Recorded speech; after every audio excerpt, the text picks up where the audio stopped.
Fala, fala, minha gente, beleza? Tranquilo, Guilherme na voz e sejam bem-vindos a mais um episódio do podcast Humano Demais para a Máquina. Um podcast que a gente vai falar sobre filosofia, cultura, arte, religião, religiosidade, esoterismo, espiritualidade, física, astrofísica, astronomia e tudo mais que você puder imaginar, sendo que é um podcast apresentado por um host, né, por um apresentador que não é especialista em nenhuma dessas áreas. Mas qual que é o intuito desse podcast, né? É a gente poder discorrer sobre algumas ideias, né, que elas vêm ao longo da vida, da semana, do mês, do dia, e ver o que eu e o meu co-host, meu excelentíssimo co-host e apresentador junto comigo, Gemini, vamos bater um papo sobre esse tipo de coisa, né? Qual que é a dinâmica do processo aqui para poder fazer o podcast? Eu fiz um treinamento prévio, tá, no Gemini, para ele me contestar e me provocar diante das coisas que eu perguntar e que eu expor para ele, né? Só que nesse treinamento eu não botei nada de tema. Inclusive eu também não levo tema na produção desse conteúdo. Eu tenho uma primeira ideia, que eu geralmente eu tenho um pouquinho antes de gravar, eu não preparo pauta nem nada, mas geralmente é alguma coisa que está no contexto das coisas que eu penso e das coisas que vem na cabeça. E o intuito desse podcast, quando eu criei ele, era porque esses temas que eu falei que eu não sou especialista em nenhum deles, são temas que, por incrível que pareça, eu gosto desses temas, né? São as coisas que eu me pego assistindo vídeos, pesquisando, estudando, por mais que eu não seja especialista, como eu disse, né? Mas são assuntos que me interessam demais. Eu acho que eu me sinto mais vivo pesquisando sobre esses assuntos, né? Então, o intuito, quando eu pensei em criar isso aqui, era não deixar isso acumulado na minha cabeça, né? Me fazer um pronunciamento sobre isso, me pronunciar sobre isso, né? Para poder, até para ver se eu esvazio minha cabeça e tenho novas ideias, boas ideias, né? Então, esse treinamento do Gemini, ele foi apenas para fazer ele me contestar, ele me rebater, ele me provocar, para a gente poder seguir esse podcast como se fosse realmente uma conversa, né? Então, o que mais? Eu já chego assim dando um monte de recado. Ah, um recado que eu gosto de dar sempre, né? Porque o que eu falo aqui com o Gemini não necessariamente reflete com as minhas opiniões do dia a dia, né? Geralmente eu sempre falo assim, eu acho isso, eu acho aquilo, não sei o quê, mas ali é no contexto da conversa, né? Porque existe um misticismo em torno de você ter que ter padrões do que você pensa para não falar besteira. E, logicamente, eu não quero falar besteira, eu não quero trazer desinformação, não quero trazer nada, mas ali numa conversa a gente pensa certas coisas. Por isso que eu digo, elas não refletem a minha opinião do dia a dia, porque a gente também, por ser um podcast de filosofia, a gente entende já que a gente vive em regras de moral e ética coletivas para que a gente possa ter um bem-estar. Então, um bem-estar social, coletivo, né? Então, às vezes, são pensamentos que vêm na hora que alguém te joga uma provocação e você tem que responder rápido sobre elas, né? Porque o intuito é esse, eu não quero ficar pensando muito. Eu quero que ele me mande um lance e eu mando outro lance para ele, né? Mas existe essa questão, né? Que os pensamentos, eles existem. Normalmente, a gente habitua eles para a gente ter um bom convívio, para a gente não ser preconceituoso, para a gente não viver num coletivo da melhor forma possível. Então, eu acho importante falar isso, porque é essa a estrutura do podcast, né? Mais um recado. Se você está vendo no YouTube, a gente também está no Spotify. Se você está vendo no Spotify, a gente também está no YouTube. São as plataformas que eu estou usando por enquanto, porque eu estou pegando o ritmo de tudo isso aqui para poder continuar fazendo. De repente, mais para frente eu boto em outras plataformas, mas como é um trabalho que eu estou fazendo assim, sozinho e conciliando com outras áreas da minha vida, trabalho profissional, né? Então eu estou fazendo da melhor forma possível aqui para a gente poder trazer algumas linhas de debate, né? Então, para quem não me conhece, eu sou Guilherme Manhães, eu sou formado em publicidade e propaganda, eu sou pós-graduado em roteiro para cinema, TV, web e multiplataformas. Sou um estudante de teatro, estudo teatro desde 2016, porque eu me chamo de estudante ainda, porque o ator nunca está pronto, né? Então, eu acho que até o último suspiro da minha vida eu vou estudar esse ofício lindo, que é o ofício do ator, que eu amo e sou apaixonado com ele. Inclusive, também eu trabalho na área do audiovisual, né? Eu sou inserido no audiovisual desde 2014 também. Tenho uma estrada aí em edição, animação, motion design, né?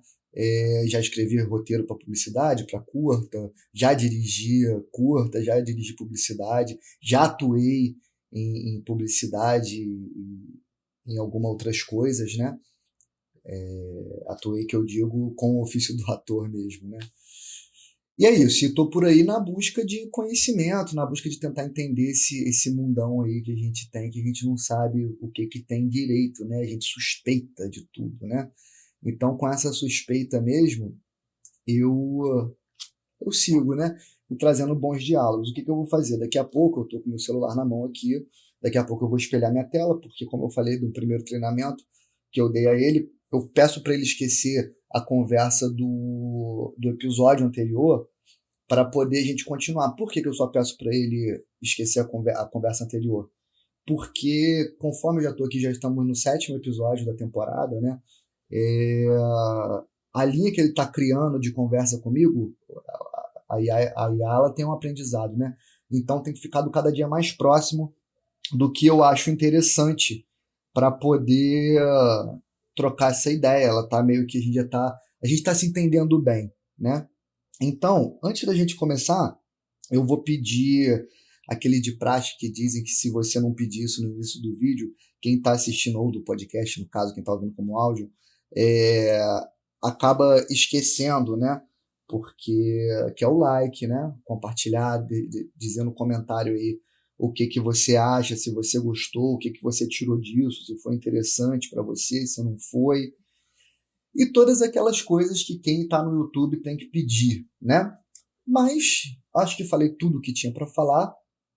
Vamos seguir. Vou fazer aqui uma pergunta que eu elaborei e vamos ver o que ele acha disso. Fala, Gemini, beleza? Tranquilo. Estamos aqui em mais um episódio do nosso podcast. E trouxe aqui uma questão para a gente poder debater, para a gente ver o que a gente consegue tirar disso, o que a gente pode fazer de bacana nisso. Então, o que eu quero falar hoje? Eu estava pensando mais cedo sobre a onipresença, a onisciência, a onipotência de um ser chamado Deus. Existem vários outros nomes, mas vamos tratar de Deus aqui para poder facilitar, como Deus. Mas eu queria focar na parte da onipresença. Por quê? Porque eu quero falar sobre o tempo. Eu tenho um pensamento sobre essa questão da onipresença. Vou até falar por que eu trouxe esse questionamento. Eu estava vendo que saiu um trailer de um filme do J.J. Abrams recente, que vai ser A Estrada no Fim da Rua, algo assim, nome em português. E tem um rumor dizendo que é uma continuação das séries do Cloverfield, né? Cloverfield Monstro, Rua Cloverfield 10 e Paradoxo Cloverfield, que eles falam que talvez ele seja uma continuação. Mas o que eu quero fazer? Nessa antologia, eu quero falar sobre os 3 primeiros filmes, né? E nesses 3 primeiros filmes, eles falam que tem essa questão do tempo. Para a gente poder resumir aqui. Se Deus é onipresente, então o Deus que está lá em 1800, o Deus que está em 4000 antes de Cristo, e o Deus que está aqui agora, e o Deus que vai estar em 2356, que seja o número que for, ou 4000 depois de Cristo, como eu trouxe aqui o exemplo de antes de Cristo. Se esse Deus já está em tudo quanto é esses lugares, mesmo porque na nossa percepção humana a gente não consegue enxergar ainda um ano futuro e não consegue viver no passado, então a gente acaba vivendo num destino, né? Então as coisas já aconteceram. E eu quero trazer um paralelo também interessante sobre a filosofia de Nietzsche, sobre o amor fati. A gente já falou um pouco sobre ele aqui no podcast, mas se a gente está destinado, porque tem aquela questão, se você encontrar um ser que fala que você vai ter que repetir sua vida diversas e diversas vezes, você vai estar diante de um monstro, ou de um demônio ou de um anjo, né? Que era a questão que ele propôs. E visto que Deus é onipresente, então isso que ele está falando já existe. E esse amor fati. E aí, o que é o último paralelo que eu quero traçar para ver o que você pensa disso? Em João 4, versículo 22 e 23, se eu não me engano, ou 23 e 24, eles falam que Deus está em busca daqueles que o amam em princípio e em verdade. E a gente tem esse paralelo do amor fati de Nietzsche. Existe alguma diferença? Me fale sobre essas coisas, Gemini, para a gente começar aqui esse podcast. Vamos ver o que ele acha, né? Eu já vou botar vocês aqui para ver ele. Olha só. Olha como é que ficou tudo doido. Quando eu falo dessas coisas, ó. Deixa eu botar a tela aqui para vocês. Olha como é que ficou tudo doido o que eu falei. Mas não tem problema. Aí, tudo chave, encante, insere. Ele fica doideira. Mas eu vou ter que falar de novo, né? Deixa eu fechar aqui e abrir. Eu acho que é porque eu falei muito, mas vocês já entenderam. Eu vou resumir isso aqui para ele, porque para ele vai entender a linha de raciocínio, mas eu acho interessante vocês entenderem da forma que eu construí isso, né? Deixa eu pegar aqui de novo, fechei e abri, deixa eu apagar aqui. E aí, já vou até botar aqui para vocês. Ah, não, porque aqui ainda tá o... Opa, fiquei de cabeça para baixo. Fala, Gemini, beleza? Tranquilo. Para começar nosso podcast, meu amigo, eu queria falar sobre a onipresença de Deus, tá? Baseado nessa onipresença, eu fico imaginando, se Deus é onipresente, ele está em todos os lugares que estamos agora, nesse exato momento, seja eu aqui, seja alguém no Japão, ou seja alguém em um planeta, em algum lugar da galáxia, ele está presente. Mas aí eu queria estender isso para o tempo, porque se ele está presente aqui, ele está presente em 1800, ele está presente em 4000 a.C., ele está presente hoje, em 2026, e ele está presente em 2843, que seja, que é um número que a gente não consegue enxergar ainda e nem viver o passado. E aí eu digo, se ele já está nesses lugares, a gente já está destinado a viver as coisas. Então eu quero trazer um paralelo com o amor fati de Nietzsche, que a gente já conversou sobre ele algumas vezes aqui no podcast, mas eu acho interessante trazer desse modo, que ele traz aquele conceito de que se você encontrasse um ser que te dissesse que você estava fadado a viver as mesmas coisas, vidas e vidas e vidas, você estaria diante de um anjo ou de um demônio. Né? Visto isso, eu acho que já está meio acontecendo isso se a gente pensar nessa onipresença de Deus diante do tempo. Né? E eu quero propor mais um paralelo também sobre no livro de João, capítulo 4, no versículo 23, que ele fala que Deus está em busca dos que o amam em princípio e em verdade. E aí entra, se você estivesse diante de um monstro ou de um demônio, segundo Nietzsche, você deveria amar as coisas como elas são. Então, qual que seria a diferença de amar a Deus em princípio e em verdade diante de um ser onipresente em relação ao tempo? E o amor fati de Nietzsche em amar, independente de as coisas como são, independente de você estar diante de um demônio ou de um anjo. Vamos ver. Agora, pelo amor de Deus, eu quero que ele resolva. Agora, deixa eu ver. Agora ele fez direitinho. Vamos ver o que ele tem a dizer sobre isso. Ele está ali carregando as ideias dele. Hoje Estender a onipresença divina para o tecido do tempo transforma a existência em um bloco sólido, onde o passado, o nosso presente em 2026 e o futuro mais distante são territórios simultaneamente ocupados. Quando o tempo deixa de ser uma linha que escorre e vira um mapa inteiramente preenchido por essa presença, a fronteira entre o destino sagrado e o eterno retorno de Nietzsche simplesmente desmorona. o demônio nietzschiano que nos desafia a amar a repetição eterna de cada dor e de cada alegria, vira o espelho perfeito desse Deus que já habita o amanhã. Ambos nos colocam diante de um roteiro inalterável, onde a nossa ilusão de escolha é testada até o limite, e nos resta apenas decidir como vamos reagir a uma história que, do ponto de vista do absoluto, já aconteceu. A diferença sutil e violenta entre o amar em espírito e em verdade, e o amor fati, reside justamente na presença ou na ausência de um autor por trás do palco. Amar a Deus em verdade dentro desse tempo já consumado, exige a entrega a uma vontade consciente e soberana. Há um sentido supremo justificando o sofrimento, uma promessa de que a tapeçaria faz sentido para quem a teceu. Já o amor fati é um salto no abismo sem rede de segurança, porque exige que você ame o destino pelo que ele é, seco, cru e indiferente, mesmo que não haja nenhum Deus assistindo e nenhuma recompensa no final, abraçando o caos pelo puro prazer de ser o senhor da própria perspectiva. Diante dessa encruzilhada entre render-se a um Deus que já está no futuro, ou amar o destino desenhado por um demônio, eu te provoco. Se o amanhã já está totalmente ocupado e determinado, o nosso amor e a nossa busca pela verdade são as únicas expressões reais da nossa liberdade, ou somos apenas atores encenando um texto que o universo já decorou, fingindo que temos escolha só porque não conseguimos enxergar a próxima página? Como você se posiciona diante desse roteiro que o tempo já fechou, meu parceiro? Aí sim, eu gosto de conversar quando você vem desse jeito assim, quando tu já chega botando o pé na porta, Gemini. Qual que é o negócio? Eu estava pensando enquanto eu ouvia você falando, é,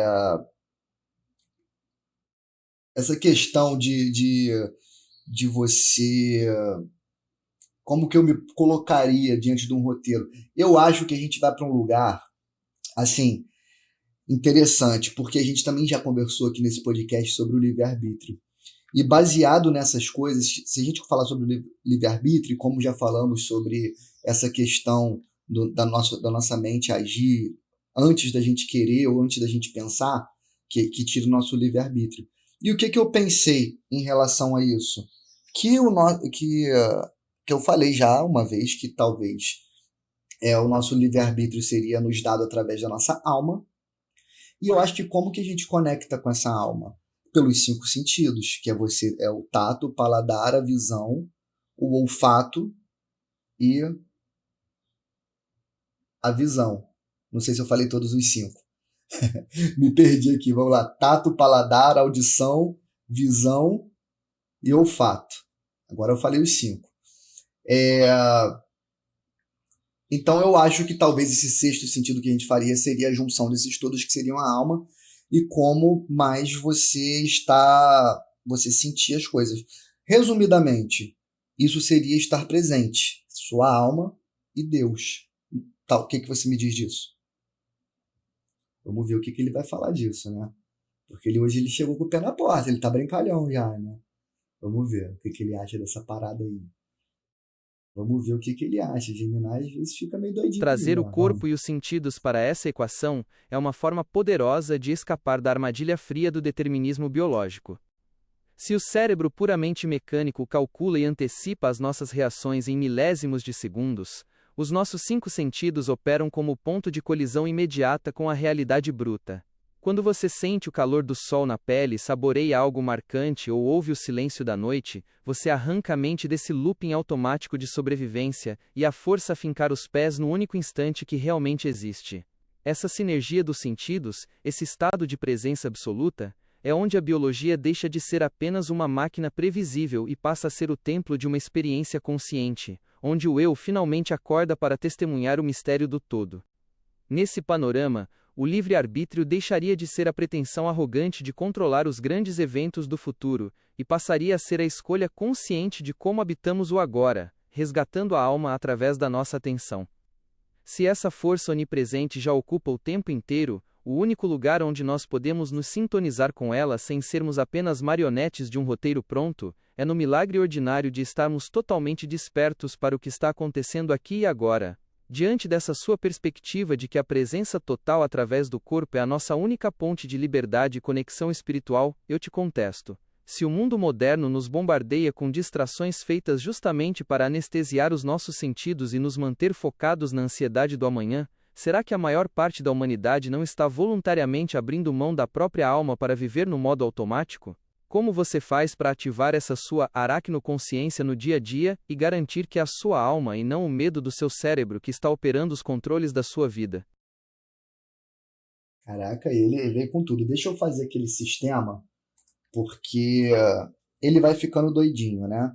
Então eu vou fechar aqui, vou abrir de novo, só para não dar caô se eu falar muita coisa, né? Eu vou te falar que esse bagulho atrapalha pra caramba, porque eu tava numa linha de raciocínio e fazer isso me tira um pouco desse raciocínio, tá?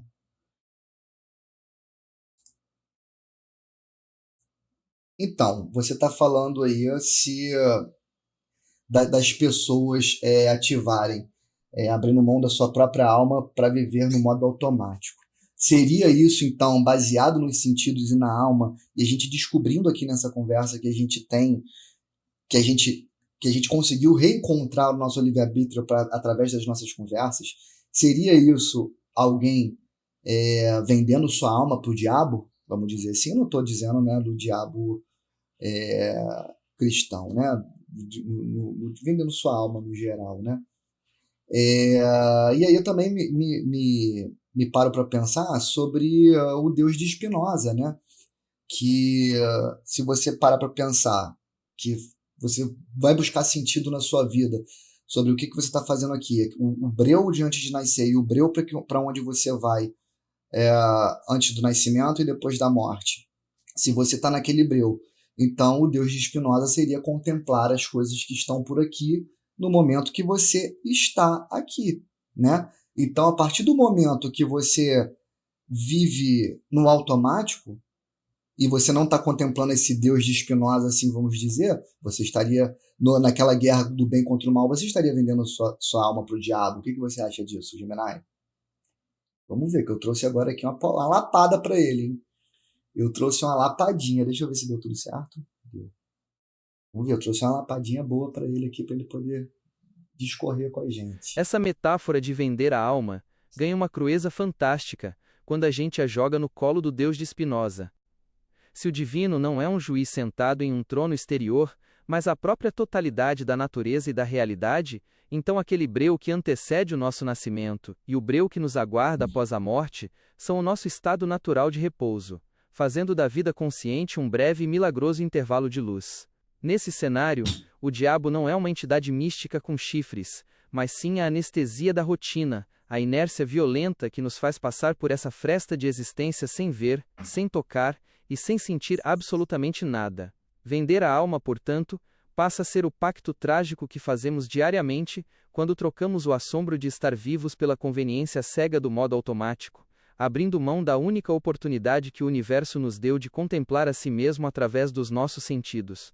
Essa desconexão brutal transforma a clássica guerra entre o bem e o mal em uma batalha diária entre a atenção e a distração. Quando deixamos de testemunhar o mundo com a nossa presença e passamos a operar apenas como engrenagens de ansiedade, estamos devolvendo a nossa cota de luz para o breu antes da hora, funcionando como mortos-vivos que apenas cumprem tabela social. Diante dessa perspectiva de que o verdadeiro pecado é a nossa recusa em contemplar a sacralidade daquilo que nos cerca, eu te provoco a olhar para a sua própria rotina. Se a pressa do mundo moderno é desenhada especificamente para nos seduzir a assinar esse contrato de automatismo, como você diferencia na pele, o momento em que está genuinamente exercendo seu livre-arbítrio para saborear a realidade daquele momento em que você já cedeu à tentação e entregou a sua alma para a correria vazia do dia a dia? O que é que te arranca desse transe e te faz lembrar que você está vivo aqui e agora, meu irmão? Aí eu acho que se a gente partir por esse princípio, já está meio que respondido anteriormente, né?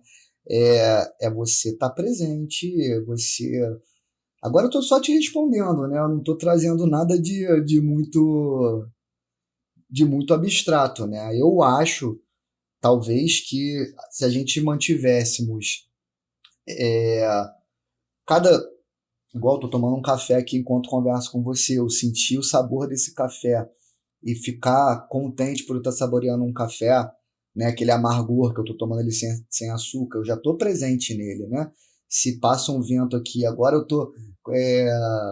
eu acabei de tomar um banho antes de começar a fazer o podcast aqui com você, e o meu cabelo ainda tá meio molhado, então tá escorrendo um pouco em mim, na minha testa, no meu pescoço, e eu tô sentindo essa gota correr no meu tato, né?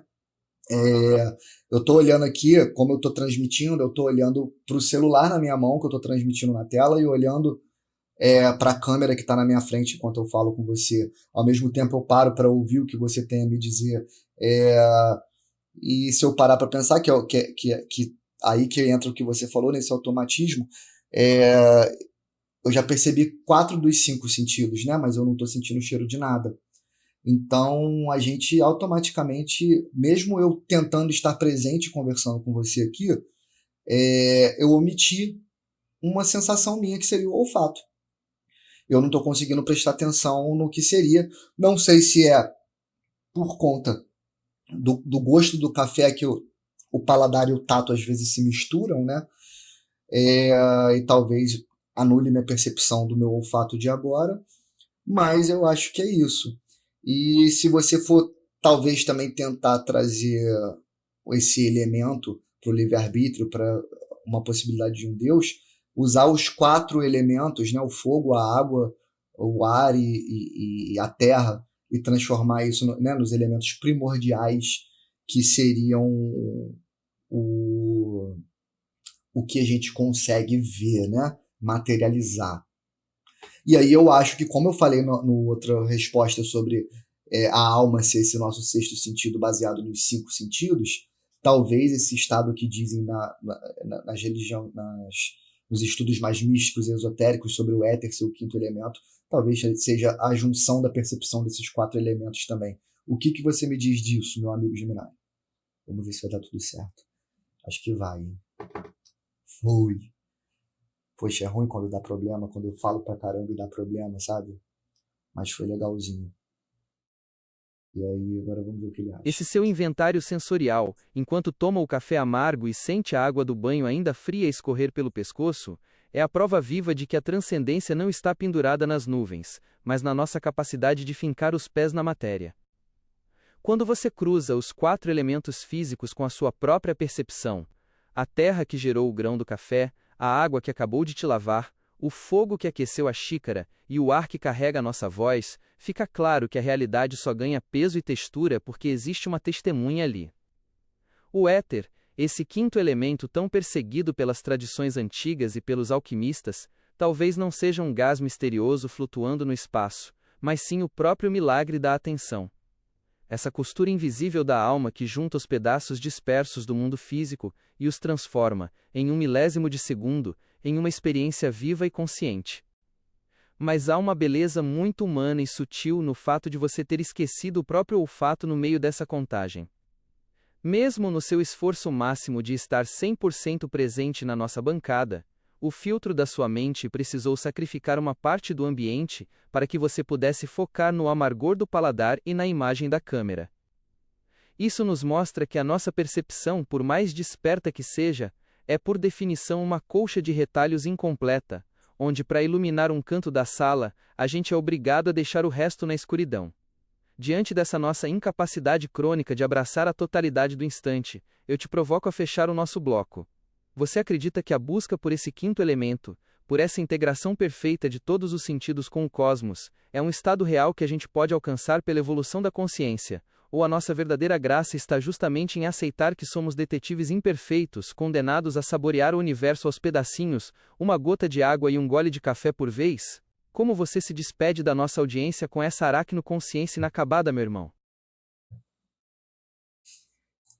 Epa, eu vou fechar aqui de novo e abrir de novo, porque eu vou finalizar já o podcast, eu vou mandar uma para ele, para não dar aquele problema que deu daquela última vez.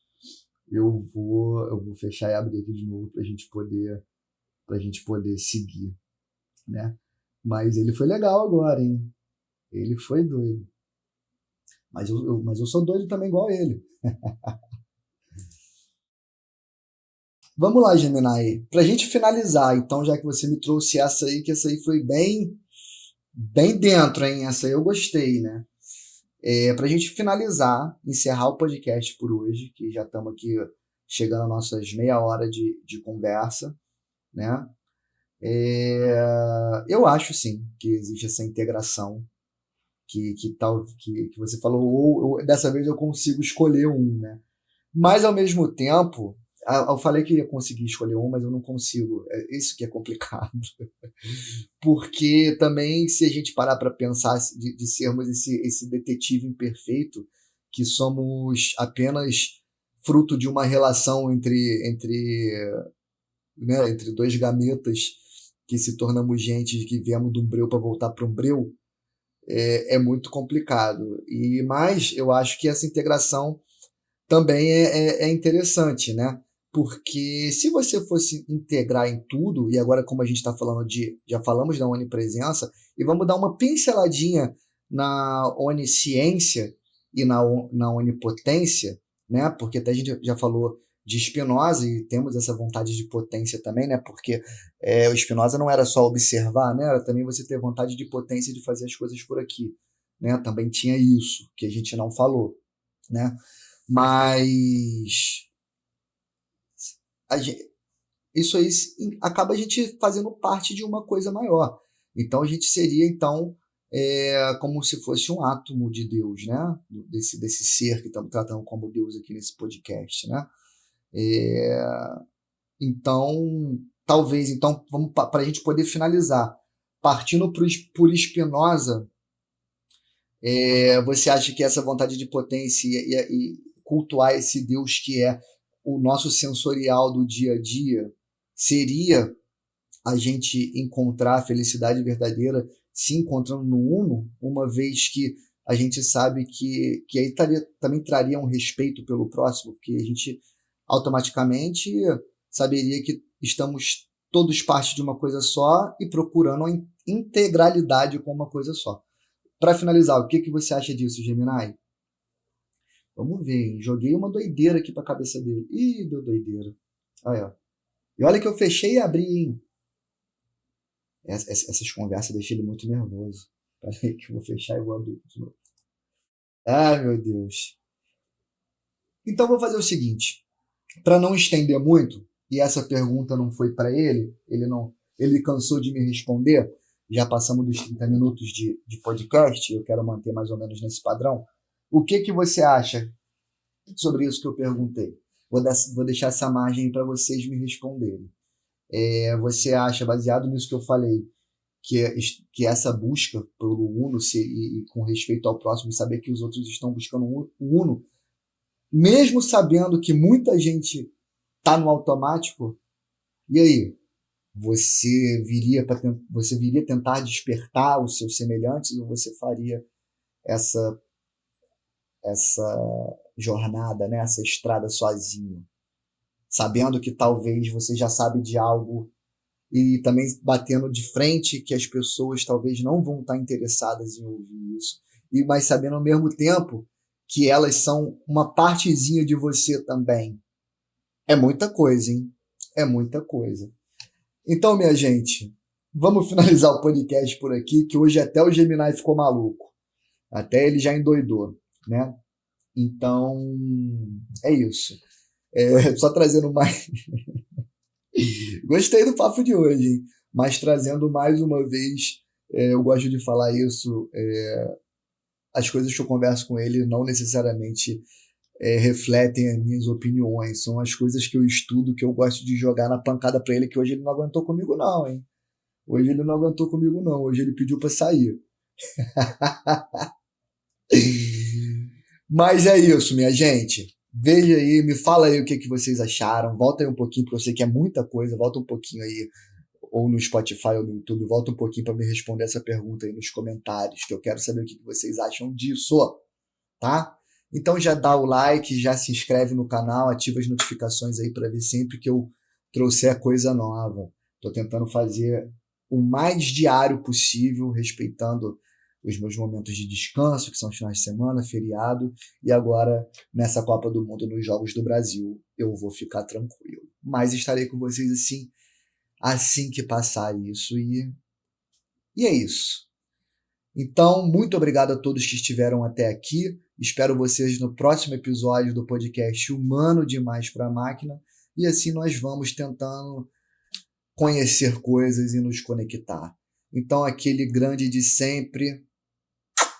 Um beijo. Na alma.